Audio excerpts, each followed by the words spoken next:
দর্শক, এই যে দেখতে পাচ্ছেন আপনারা, আমাদের এখানে এখন কাজ কামে ব্যস্ত কৃষি মানুষ। আমরা সব সময় মনে করেন এই ধান কাটা শেষ করেই ধান কয়েকদিন পরে আবার শুরু হয়ে গেছে ধান লাগানো।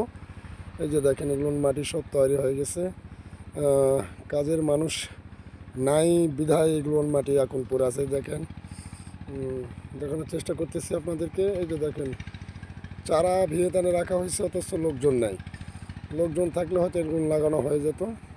তো ভাই, আমাদের এরকম ব্যস্ততার মধ্যেই আমাদের জীবন, তোর পরেও আমাদের কাছে খুব সুখ লাগে, কারণ আমরা কৃষি মানুষ ভাই। আমাদের তো ব্যবসা বাড়ির প্রতিষ্ঠান নাই, আমরা ক্ষুদ্র ব্যবসায়িক, আর এই আমাদের কৃষি কাজ, এই মনে করেন আমাদের এই নিয়ে আমাদের জীবন।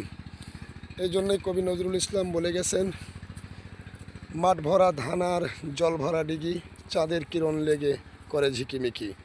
এটাই আমাদের জীবন ভাই। এই জন্যই কবি নজরুল ইসলাম আমাদেরকে এই কবিতা শিখিয়েছেন। ধন্যবাদ সবাইকে।